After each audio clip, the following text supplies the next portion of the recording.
como les proponemos en este recorrido que estamos haciendo por el Consejo Deliberante de Río Cuarto, a un año de gestión precisamente del cuerpo deliberativo de la capital alterna, llegamos a entrevistar a Marilina Gatpen, representante del socialismo, una de las dirigentes reconocidas en el centro sur de la provincia de ese partido político, pero que integra el bloque del oficialismo. Vuelve a ocupar una banca en el Consejo. Marilina, ¿cómo te sentís? Porque pasaste en este recorrido político por la actividad parlamentaria, fuiste el Ejecutivo, con una dinámica de trabajo muy importante, muchísimas responsabilidades y ahora volvés al cuerpo deliberativo. Gracias por atendernos. No, gracias a vos por la invitación, Gustavo, siempre es un placer. La verdad que, como vos dijiste, un recorrido en pocos años, porque la verdad que parece que es mucho, pero en realidad son pocos años, con dinámicas diferentes, con situaciones diferentes, con contextos diferentes de la primera gestión que me tocó como concejal de la ciudad. Después fue el Ejecutivo, justamente en un rol que a mí me gustó mucho, poder estar en una de las carpetas que tiene las gestiones que tienen que ver con la vulneración y la restitución de derechos de las infancias y las adolescencias. Me parece que es un trabajo que despliega muchas aristas de las personas que trabajan en esos lugares de profesionalismo y de cercanía con el vecino para trabajar siempre de la promoción y la prevención en cuanto a las situaciones niños, niñas y adolescentes. Y bueno, en esta oportunidad vuelve el Consejo Deliberante, más grande, con otras propuestas, con otras miradas sobre las ciudades que uno quiere, que uno transita, y como siempre representando al Partido Socialista. Bueno, y además un recambio generacional con esta nueva constitución del bloque. No solamente en el armado de las pertenencias políticas, sino también en la mirada de ustedes. Hay un recambio generacional, hay un recambio también que tiene que ver con los orígenes de cada uno de los concejales. Esto habla de una diversidad y de cómo evoluciona también Río Cuarto y cómo la demanda de la sociedad va por otro camino ahora, ¿no? El hecho de encontrar consensos, articular lo público y lo privado, también en el debate, y desde ahí me imagino un aprendizaje muy fuerte. Tal cual, como vos le decís, yo creo que primero pasa por unas discusiones que se dan partidariamente en cada uno de sus espacios, ¿no? Porque venimos hablando en los últimos tiempos de unas crisis en las identidades y en las particularidades de los partidos políticos que hablan la necesidad de estar a la altura de las circunstancias y haciendo un cambio generacional que tiene que ver con un contexto también, no solo de los espacios, de los lugares, sino también a nivel global, que hace que las juventudes también tengan mucho más protagonismo a la hora de las representaciones, tanto parlamentarias como en cualquier otro lugar, ¿no? que haya juventudes. La particularidad que tiene este Consejo Deliberante, que es un consejo joven, un consejo que apuesta a traer desde otra mirada, porque los conflictos también cambian, porque los partidos políticos también van evolucionando y que habla que una dirigencia también cree en las juventudes y cede los espacios, porque también es difícil ceder los espacios para que haya otras representaciones. Creo que tiene que ver con una crisis a nivel global que habla de las juventudes y la responsabilidad y el rol que tenemos las juventudes, bueno, no tan jóvenes, pero de una generación, de un cambio generacional que habla de que las sociedades y las ciudades necesitan esa otra mirada. Y desde ahí, ¿cuáles fueron los ejes temáticos sobre los que vos estás desarrollando tu actividad legislativa municipal? Bueno, yo siempre, mi construcción que tiene que ver con el Consejo Deliberante es de pensar en una ciudad más justa, más accesible, más amigable, de una construcción que habla con el otro, con el par, que también tiene que ver con la gestión, ¿no? de la cercanía con el vecino, de poder involucrarnos, de poder tener esa participación con el vecino y pensar un proyecto en conjunto para lo que nosotros creemos como sociedad. Esa es la lógica que vengo trabajando ya, no de ahora, hace mucho tiempo. Mis proyectos tienen que ver con esa mirada de construcción solidaria, participativa, transparente, que llega al vecino y que el vecino también encuentre en este recinto que sus propuestas se llevan adelante y que hay un canal de comunicación directo y que no hay esta manera de lo lejano del Consejo Deliberante con las gestiones públicas, sino entendiendo que en un contexto nacional desafiante, en un contexto de una crisis, donde los municipios somos la primera puerta del vecino para tocar, hay que generar y construir estos lazos casi de hermandad, digamos. Yo este año lo que hemos trabajado mucho tiene que ver con mi impronta con las infancias. Me parece que son temas que no se hablan mucho, que requieren de una profundización en tanto los equipos técnicos como en el debate público, en el desconocimiento, ¿no? Solamente se habla de algunos temas cuando pasa alguna situación grave y no en el mientras tanto de lo que va sucediendo. Creo que las infancias y las adolescencias tenemos que seguir apostando, tenemos que seguir fortaleciendo con presupuesto, con políticas públicas claras, reales y con equipos que estén al alcance de poder estar en los lugares que necesitamos estar de cercanía. Como eso, como el deporte social, creo que son importantes, la cuestión social es muy importante en estos contextos. Y bueno, como ese presenté uno de los proyectos que fue hace muy poquito, que tenía que ver con conectados al buen trato, ¿no? Un significado tan fuerte para la palabra que en estos tiempos el individualismo, la agresión, la violencia, los discursos de odio hacen que los alejemos cada vez más, y conectados al buen trato tiene que ver con esto,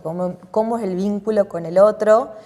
a través de las redes sociales y bueno, y prevenir una situación grave como es el grooming, que es un delito y que hay muchos casos en la sociedad y que necesitábamos trabajarlo, el tema de la ludopatía, que si bien un proyecto que se presentó desde la oposición y en conjunto con el oficialismo pudimos trabajarlo, revertir, tener un proyecto en consenso que tenía que ver con esta mirada integral de la situación, en los consumos problemáticos que atraviesan los jóvenes y bueno, ir viendo todas estas aristas de la sociedad que creemos que son importantes remarcar y poner en foco la noche joven de los chicos también, digamos, qué importancia tiene este vínculo con los jóvenes a través del Parlamento Estudiantil, que es un programa del Consejo Deliberante y que tenemos en contacto directo con los secundarios, más allá del vínculo que cada uno puede tener y que los chicos vienen, se expresan, nos dicen qué es lo que están pensando y son protagonistas reales de las políticas que quieren para la ciudad. Un Estado presente, en definitiva, ¿no? La posibilidad de que ser la caja de resonancia de los intereses y las necesidades de la comunidad, pero además con una devolución que se compromete, que genera niveles de respuesta que precisamente dan calidad de vida y benefician a los ciudadanos. En tiempos donde parece que lo que está de moda es que no tiene que haber nada con el Estado. Llama mucho la atención porque hay una mirada en el ámbito nacional de abandono absoluto por parte de todo esto que estamos planteando y parece que estuviera bien. Sin embargo, en el Pago Chico lo reclamamos como una necesidad. Sí, tal cual nos ha pasado con el tema, te voy a poner un ejemplo, nos ha pasado con el tema de discapacidad. El tema de discapacidad, un tema muy complejo, donde afecta a muchas personas, a muchas personas en situación de discapacidad, no solo la persona en situación de discapacidad, sino su familia, con el recorte y estas nuevas auditorías que se realizaban por los certificados de invalidez. Y el reclamo era justo que la familia salga a la calle, porque implicaba no solo el recorte en una cuestión presupuestaria, sino el recorte en la salud, en el acceso a los profesionales, en el acceso a un montón. Pero los discursos después eran otros. Nos ha pasado en este recinto, donde muchas veces hasta se dudó de esas auditorías, estaban bien o estaban mal. Y acá me parece que tiene que ver una cuestión donde el Estado ha sido claro en sus políticas antes de llegar al gobierno, con una política totalmente de motosierra, de crueldad, de dejar afuera a mucha gente. Y la verdad que lo que yo quiero es que un Estado, si tiene que hacer alguna evaluación, pero con la gente adentro, no con la gente afuera. ¿Cuánta gente va a quedar afuera? Y bueno, me parece que el tema de discapacidad fue un tema quiebre, me parece que nos puso a muchos a repensarnos en qué lugar queríamos estar de esta sociedad y cuáles son los reclamos justos, digamos. La discapacidad, las universidades, digamos, afectan los jubilados,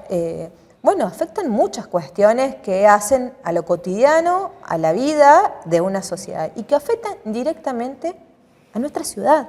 No es que estamos hablando de Buenos Aires como un lugar aislado y que vemos por las marchas en los canales nacionales los días miércoles. Acá estamos hablando de nuestro vecino y que esas decisiones a macro nacionales afectan directamente al vecino de la ciudad de Río Cuarto. Plantearlo de esta manera implica ni más ni menos que poner la posibilidad de que cada uno comprenda que esas realidades que se ven por televisión son las que atraviesan al vecino, al familiar de manera directa y que generan un impacto absolutamente negativo.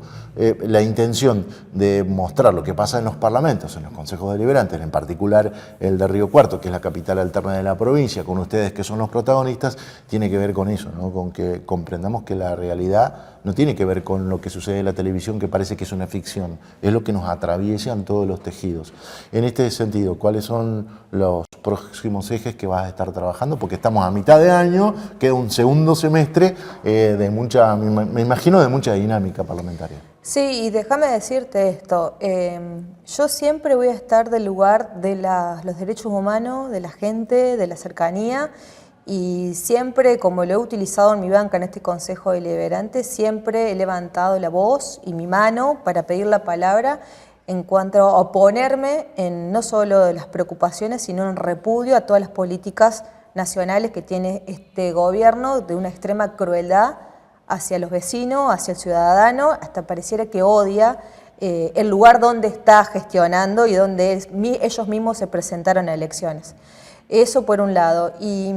que lo quiero decir porque si bien ustedes pueden mirar las sesiones los días jueves, siempre hay posicionamientos nacionales, más allá de las cuestiones locales que nos atraviesan, que tenemos que definir, que tenemos que consensuar, porque ese es el trabajo parlamentario, se presentan los proyectos, lo elaboramos en comisión, hay consenso, se trabaja, se traen especialistas, compartimos los espacios con los demás concejales, pero así también nuestras posiciones también tienen que ver con las políticas nacionales y provinciales también en muchos casos. Más allá de eso, bueno, nosotros estamos al primer año de gestión, contentos, digamos, en el sentido de que hemos podido llevar algunas políticas que creíamos que eran necesarias. Me parece que en esto coincidimos todos de un gobierno de cercanía, de estar en los barrios, con distintos programas que tiene el municipio, que muchas veces no requieren tantas cuestiones presupuestarias, sino el solo escuchar, estar con el vecino, acompañar y poder resolver los conflictos que pasan a diario. Me parece que hacen desde otra mirada, de más participativo. Y bueno, en esta segunda mitad del año seguir trabajando en la temática de derechos humanos, infancia, mujeres, que es otro problema que nosotros vemos y que damos posicionamiento y creemos que seguir trabajando por una ciudad que creemos que necesita que los debates sean más ricos, que sean con más discusión entre los concejales para poder llevar una mejor propuesta. Se llama Marilina Gatpen, es concejal por Río Cuarto, es una de las dirigentes importantes del socialismo de la provincia de Córdoba, tiene esta representación parlamentaria y nosotros queríamos referenciar precisamente su labor legislativa en el Consejo Deliberante de Río Cuarto. Es para nosotros siempre un placer visitar este lugar porque acá es donde todos encontramos nuestros niveles de representación, pensemos como pensemos, miremos la realidad como nos interese hacerlo. Así que un verdadero placer para vos. No, gracias a ustedes por contar este encuentro y espero que el próximo sea breve. Es imposible con Marilina Gatpen que el próximo encuentro sea breve porque le gusta hablar mucho, así como milita mucho y así como trabaja mucho en su banca en el Consejo Deliberante. Ha sido un placer.